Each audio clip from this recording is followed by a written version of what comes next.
letting everybody else come.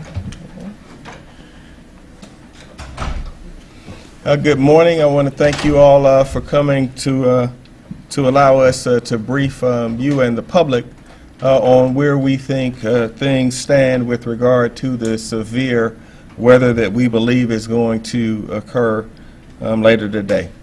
I just met with the leaders of the Joint Operations Center in Atlanta Municipal Government and had a report from a variety of weather forecasters, and this is going to be the posture of the city of Atlanta. Today between 12 p.m. noon and 2 o'clock, if you have a child that's in any program, whether it's daycare, after-school care with a relative, we would like from 12 to 2 for anyone who has a child in the city of Atlanta to please secure your child. And we would like that to occur between the window of 12 o'clock to 2 p.m. At 2 p.m. today, if you're an employer or a business owner in the city, we would like for you to close your business and release your employees. And we would like for all of that to occur hopefully between 2 and 4 p.m. It's our goal for everyone in the city of Atlanta and hopefully beyond to be where you're going to be for tonight by 4 p.m. today. It's very important that occur because the weather forecast that we have received says that there is a 100% chance of snow. And the forecast that we're receiving suggests that the snow will be between 2 and 6 inches. We believe that snow will start at 3 p.m. today.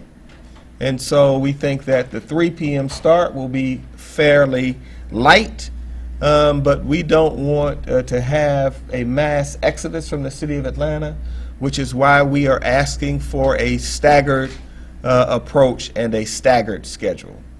Parents and children from 12 to 2. Employers, release your employees at 2. From 2 o'clock to 4 p.m., please get where you're going to be for tonight. As of this press conference, we had 200 miles of high priority roads, then we have pre-treated 156 miles of our high priority roads in preparation for the storm this evening. We have 83 pieces of equipment activated, including 8 brine trucks, which have been added to the fleet for the city of Atlanta. We have the appropriate amounts of brine, ice, and sand mix deployed in 4 different quadrants of the city of Atlanta. So we think that we will be able to cover the city streets in a pretty good fashion. But it's essential that from 4 p.m. to 8 p.m. tonight that we really have access to the roads, because the temperatures are going to be at or near freezing throughout most of the night. We plan to open government tomorrow at 10 a.m., but we're going to ask for a bit of flexibility depending upon how the weather and patterns go over the evening. We have been in constant communication with our partners at the state of Georgia, and we know that the governor will be hosting a press briefing at 12 and will likely declare a state of emergency for the northern part of the state after 2 p.m. So that is my report out, and I'm prepared to answer any questions you have right now.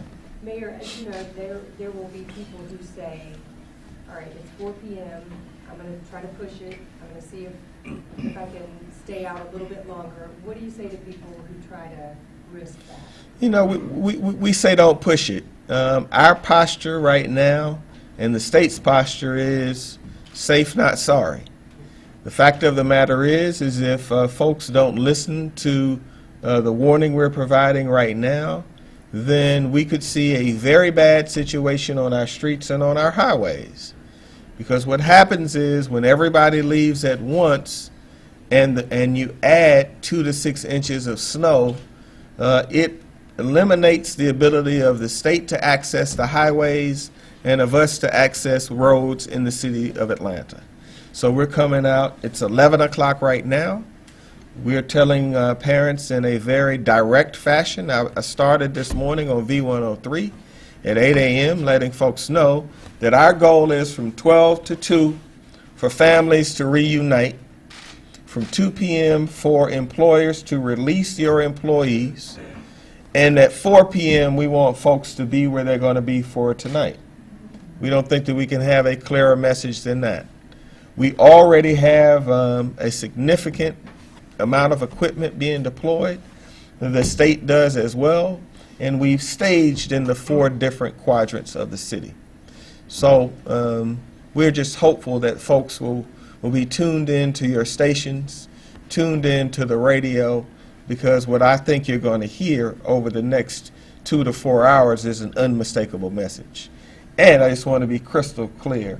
All of our weather experts, from the National Weather Service to Hartsfield-Jackson Airport to the Weather Channel, said there's a 100% chance of snow. So we think that this is the appropriate response. Mr. Mayor, a lot of the parents, Hold on, I got it. Mr. Mayor, a lot of the parents who need to pick up their children between noon and 2 will be at work.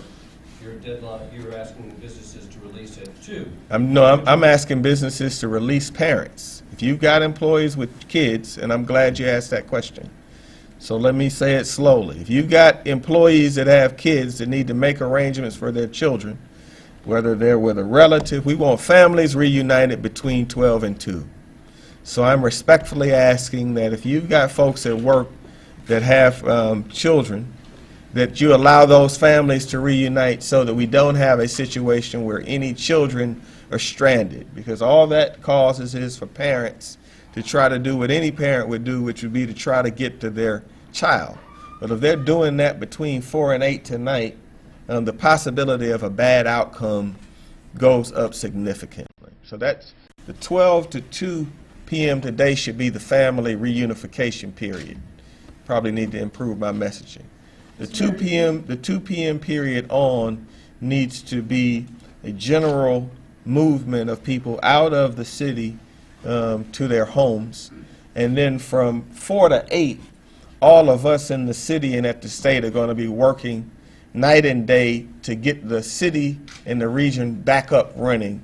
But we've got to have access to the roads between 4 to 8 to hopefully have everybody else coming back to work at 10 a.m. tomorrow, which is our goal. Mr. Yes, sir. You said that your forecasters were telling you there was a 100% chance of snow. Yes. Is that 100% chance of one snowflake or a 100% chance of a disastrous amount of snow? Because no. our models aren't saying that. I'm not going to edit my comment.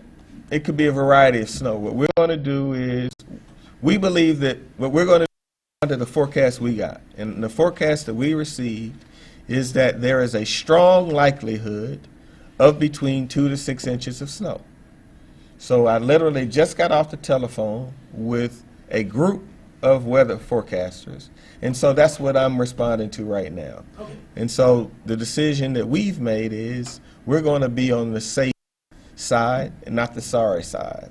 And I also hope that you will share during the course of the day, if there are folks that don't have appropriate shelter or who are homeless or who don't have heat, we have stood up a shelter at the old Adamsville Recreation Center, and you can pick up your telephone and dial 311 if you don't have heat or appropriate shelter, because we don't want anyone to lose their life tonight, because the temperatures are definitely going to dip below freezing. And so we're going to have officers and firefighters. If you see a police officer and you're homeless, you can actually wave down a police officer, and our officers are going to get you to a shelter so that you don't freeze to death. And the number for that is going to be 311. Richard? Anecdotally, it looks like traffic is already awfully low. What are police officers who are on patrol telling you? Are people staying off the streets? The answer is yes. People are staying off of the streets. And it's why no amount of snow plows or spreaders or sanders that are going to resolve it, because that large equipment can't get on to the highway to do anything about it. This is still a suggestion, though. So what do you say to the businesses that might be sort of considering disregarding this advice to let employees out between 2 and 4? Well, you know, it's been our experience is that most businesses are responsive. And we're going to help anybody no matter what the situation. It's been our experience that when we communicate clearly, that businesses respond.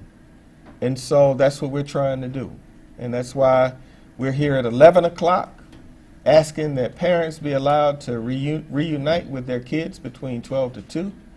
And then we're going to send a message at 2 o'clock for businesses to allow their employees to leave. Now, obviously, you know, we're not Russia, so we can't tell folks close your businesses, but we can strongly recommend that business owners close their business. And our experience is if we issue a clear, unmistakable message, that folks will respond. And we're trying to be more thoughtful and stagger the exodus from the city of Atlanta, as opposed to just coming out and saying, we'll have terrible snow, everybody just hit the highways. Folks will still have an opportunity to get out of here at 2 o'clock and get home based upon most commute times before the dusting starts. So that's our goal. Yes. You and talked then about the city Katie. going back at 10 a.m. tomorrow morning. What about schools and other businesses before that 10 a.m. mark? We will have conference calls with our partners and be communicating with you throughout the night. But what we wanted to do was to make sure that we had communicated with you before your noon programs and before your 4 o'clock and 5 o'clock with a crystal clear message. And we also wanted to make sure that we weren't stepping over one another. So we're having our event at 11, and then you all will be able to go across the street for 12 o'clock. And I think that you're going to see that our messages are pretty consistent. And so I'm going to be either at the Joint Operations Center for the remainder of the night at City Hall, or moving with the crews and going out and visiting the different crews and making sure that they have what they need. We have enough equipment to survive a back-to-back storm events. And so we're not going to have to restock or resupply. We're going to get out of here and go full at it to make sure that we get the city up and moving and back to work as quickly as possible. Mary, Katie? to that point, given the incredible amount of snow that the entire, especially Northeast, has seen. Yes, I mean, immediately after last year's storm, we moved forward with purchasing additional storage capacity so that we could increase our salt stores before the winter season, and that's just what we did. So we were well postured to begin this winter season without running the risk of having to, pay more for salt or not being able to get more salt. And then last year we had 2 severe weather events back to back, the Tupac storm and another storm at Leon. That's who it was, Tupac and Leon. So they came pretty close together, and so we wanted to make sure that going forward we had the ability to deal with 2 severe events, because it was pretty tough between those storms securing equipment and additional salt and brine and all of the rest. So we're prepared to take 2 severe weather events, although I'm going to pray that that's not the case. And to that, is this all hat for you now? It's not on it. It's never all hat. We're just working real hard, and that's about it. So I wanted you all to be informed. I really appreciate you all taking the time to come over. I know you got to go see the governor. Thank you very much.